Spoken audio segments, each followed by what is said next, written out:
This is Puppy. Yes, I do it myself. So I want to go ahead and get that out of the way with Mindset. So this is a female, is a male. I think they're the cutest little things, y'all.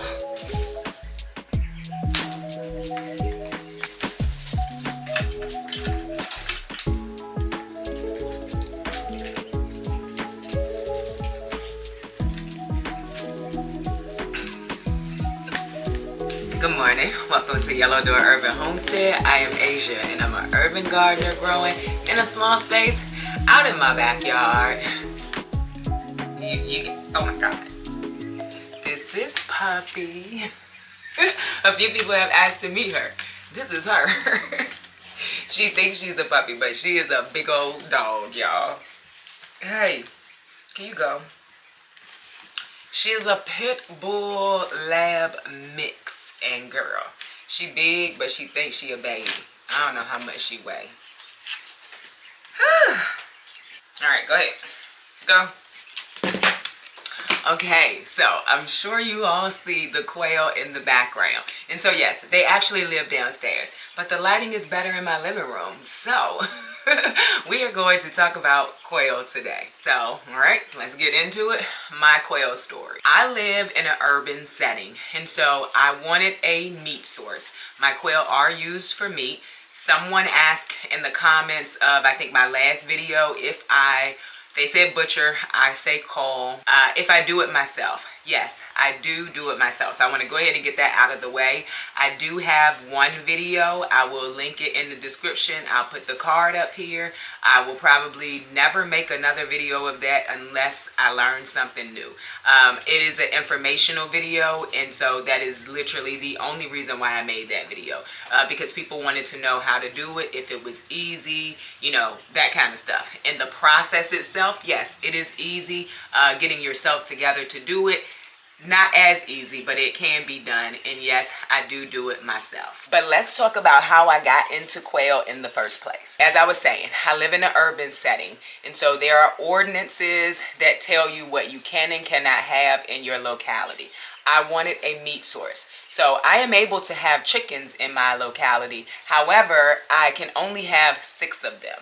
And so if I wanted chickens for constant laying, I didn't want to get meat birds for meat as well, because chickens take quite a while to lay. They take like up to 20 weeks, I believe, to lay. And so if I raise them up to 20 weeks, then when it's time for me to call them for meat, then now I'm out of eggs. So I was like, no, I don't want to do, I wanted chickens. I did not want them as a meat source.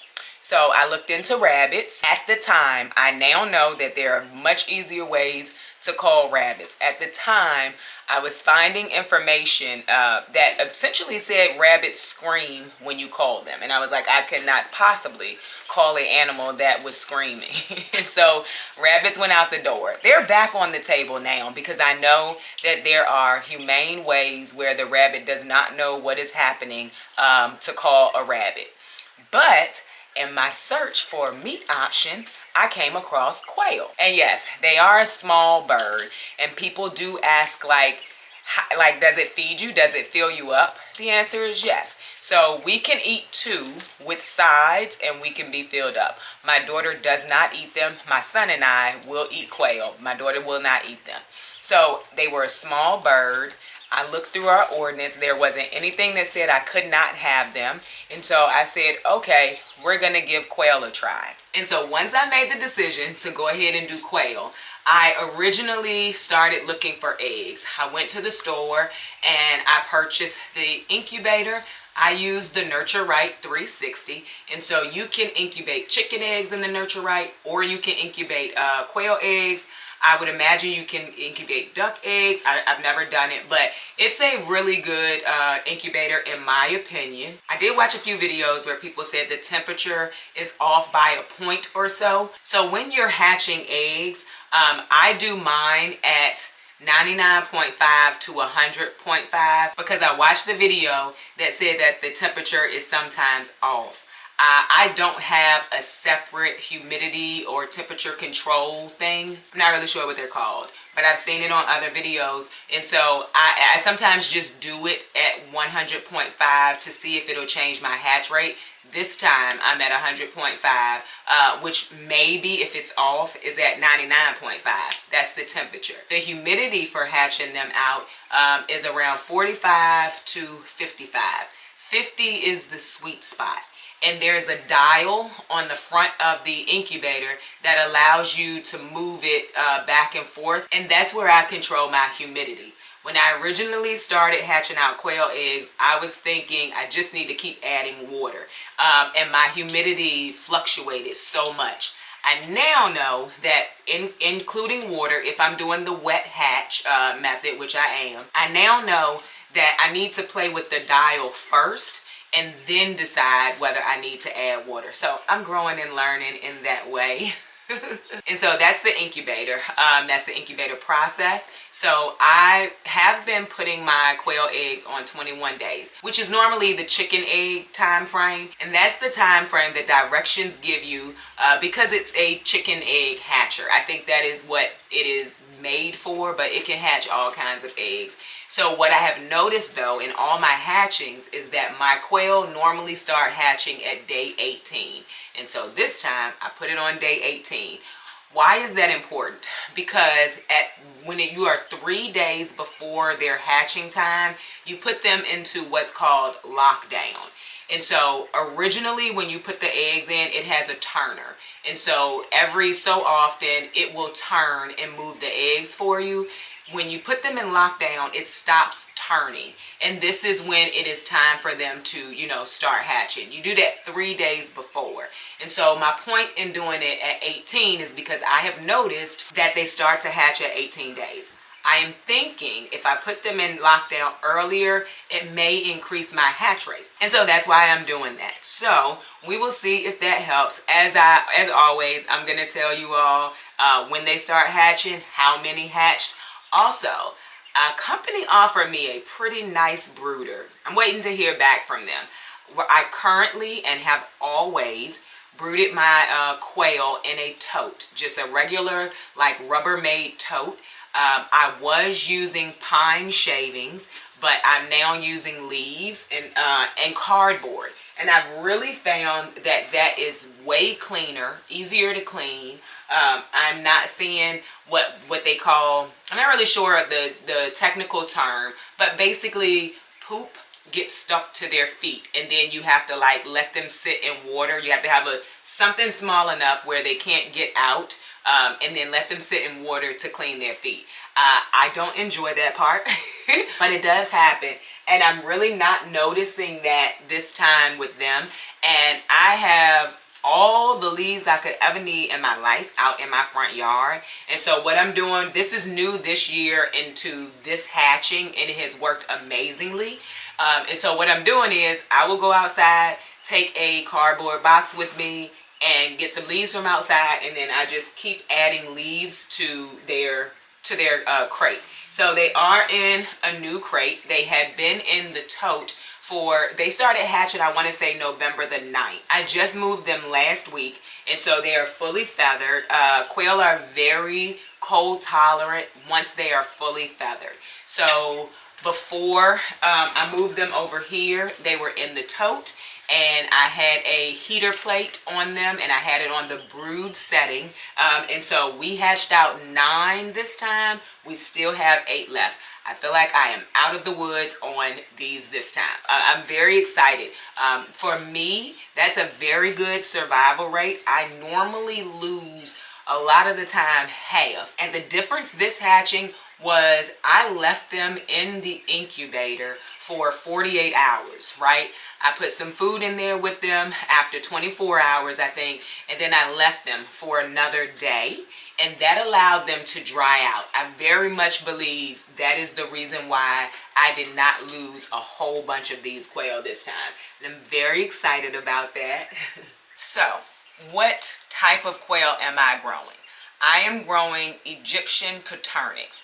These are a jumbo breed, Egyptian Coturnix jumbo. I find that once they are fully grown, and so for quail, fully grown, I want to say is 6 to 8 weeks. But of course, you can just let them grow until you feel like you're ready to, call them if that's your reason, or you can just have them as pets.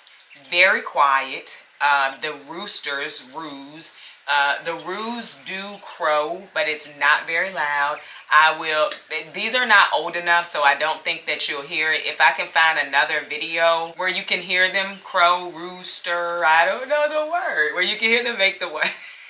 When you can hear them make the sound, then I'll put it into the video really quick. But if I can't, eventually you will hear it, because I talk about my quail and I show my quail all the time.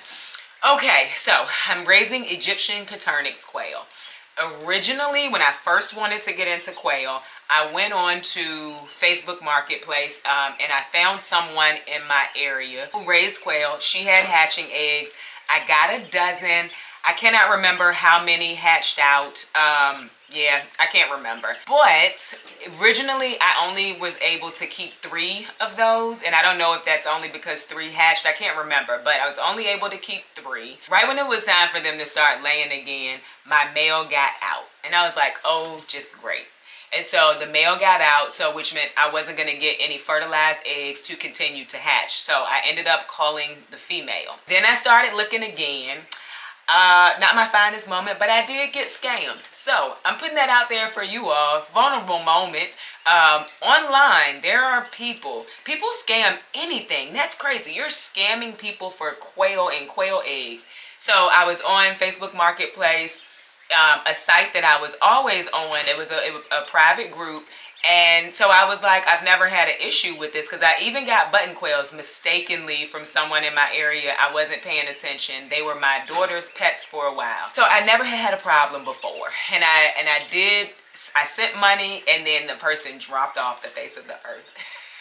And I tried to go through PayPal and get my money back, but that didn't work. Either way, just be careful if you do want to get into quail. The site that I used where I did not have a problem was MyshireFarm. They have a YouTube channel.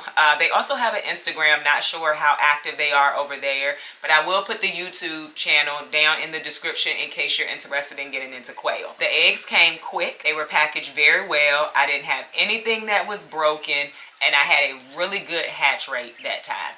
I think I ordered 50 eggs. I'm pretty sure I hatched about 30 or so. And so their hatch rate, I wouldn't look at what hatched for me, because we also know I struggle with hatch rates, whether it's my eggs or somebody else's eggs. I was very happy with that purchase, and I was happy with the company. Not telling anybody to buy theirs from them. Also, if you raise quail and you know of another site or another company, put it down in the description for other people who may be wanting to raise quail and don't know where to start. But I'll put MyshireFarm down in the description. So I hashed those out. I probably got 30 or so. I want to say I ended up with maybe 25. I kept 5, I believe. I was supposed to keep 6, but the night that I was doing my culling, I was tired. There was a whole bunch of them still in the same tote, and I just wanted to either get them to their forever home so they could be comfortable, or process them. So I think I kept 5. Those are the same quail that are outside now. I only have 3. 2 of them ended up passing away. So yes, I kept 5. 2 of them ended up passing away, and so I now only have 3 outside. The original purpose for this new covey of a quail flock, you know how you call chickens in a group a flock? Quail are called coveys. Covey. I say covey.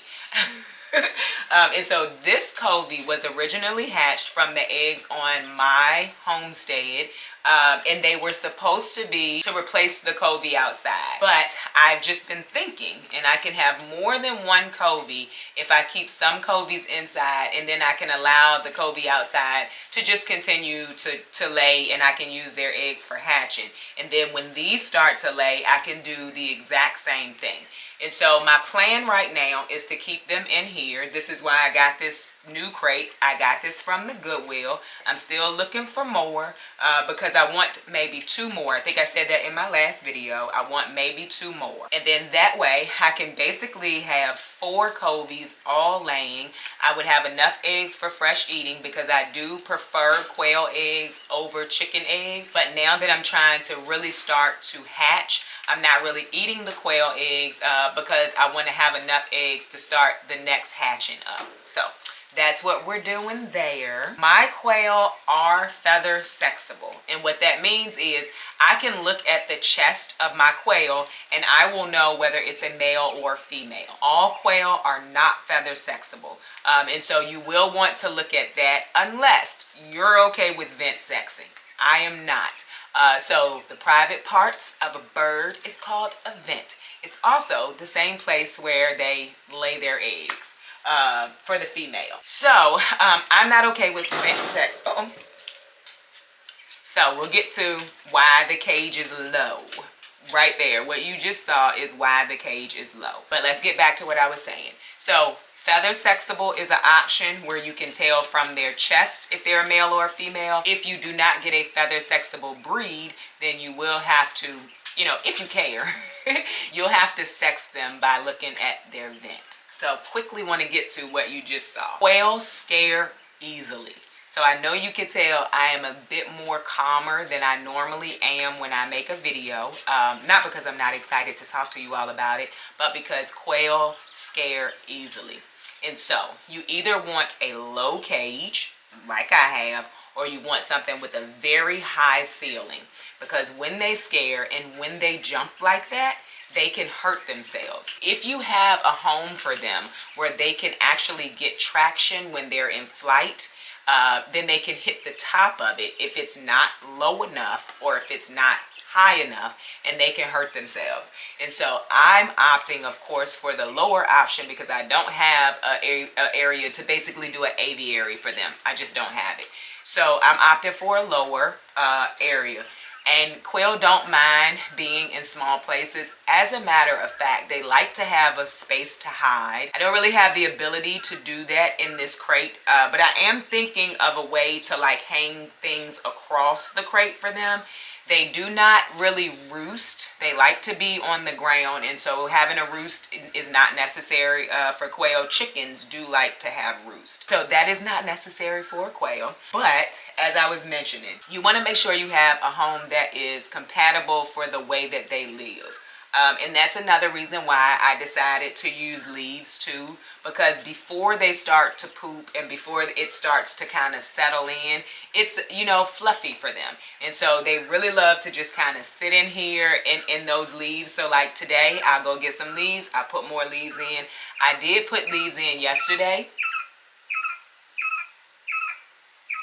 He's very small, but I was looking at his chest. Pretty sure that's a male. He's very small. That sound gets a little bit louder. But as I said, I keep my quail inside and they are not too loud for me. And they're huddling up right now. I have the front door open, so they may be a little bit chilly. And before this video ends, I try not to bother them too much because, like I said, they scare very easily. And I don't want to scare them, but I will show you them close up. I'll try to get a male and I'll try to get a female. All right, where were we? I love raising quail. I feel like I don't talk about them a lot because I feel like people are more into like chickens and the larger animals, but I also know that everybody can't have those animals, and so I'm gonna start talking about them a little bit more for people who want to know about raising quail. When quail hatch out, they're very, very small. I mean, they're the tiniest little things. And so when I originally start hatching them and I put them where they're supposed to go, I give them a very small thing of food because they're very, very messy too. You can get a lot of waste from a quail if you give them too much at one time. I don't give them a lot of food at one time, and I don't give them a great deal of water at one time. And when they are small, you have to use like rocks or marbles in their water because, as I said, they're very, very tiny, and they can drown themselves. So at this point, we have taken the marbles out. There are no more marbles. They are big enough not to drown themselves. And I just use chicken feeders, baby chick feeders for them to eat like all through their life. I never really move up because they're such small birds, and so I don't have to change the feeder size ever. They have the same size feeder as they have when they finally get out of the little tiny whatever I find. I normally find like the tops of containers or something like that, and that's how I feed them while they are in the incubator and for like the first week or two of their life. So my quail are about 3 weeks old, right? They're about 3 weeks old. I'm gonna see if I can get one really quick.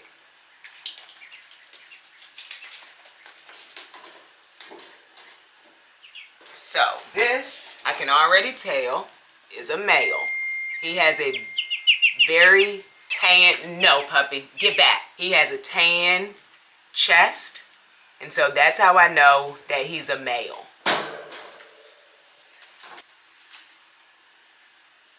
And so this is a female. She has spots on her chest. And so at 3 weeks old, I can tell what sex these quail are.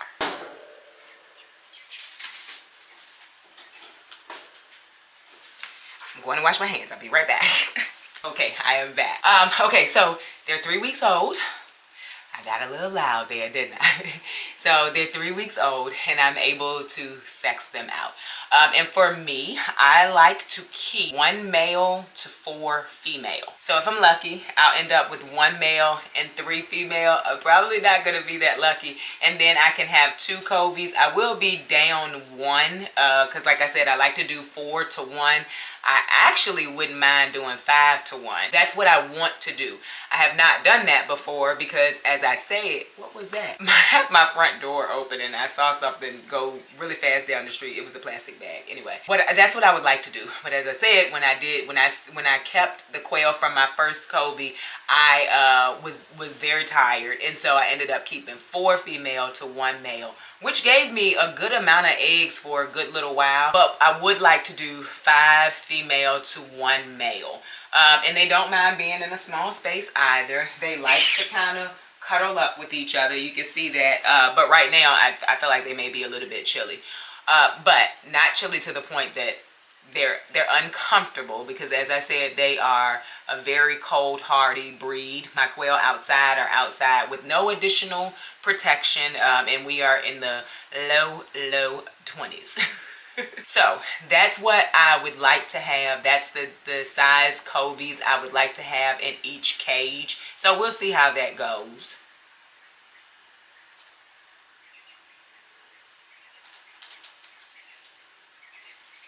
I think they're the cutest little things, y'all. I'm not well versed in diseases for quail. I am still, kind of watching videos, doing research, those types of things. So I hope this video was helpful. If there is a question that I did not answer, I did not think about, please feel free to leave it down in the comments. And I am doing really well, if I do say so myself, on answering comments now. Granted, it's a lot less comments than it was in the summer, so I'm proud of myself, but I also realize that it's not the same amount of comments. But if you have any questions, go ahead and put them in the comments. I will answer them for you. And I hope you enjoyed this video. If you did, don't forget to like, share, and subscribe. Don't forget to visit me over on Instagram, where I post about the things going on in my garden almost every day. Bye, y'all.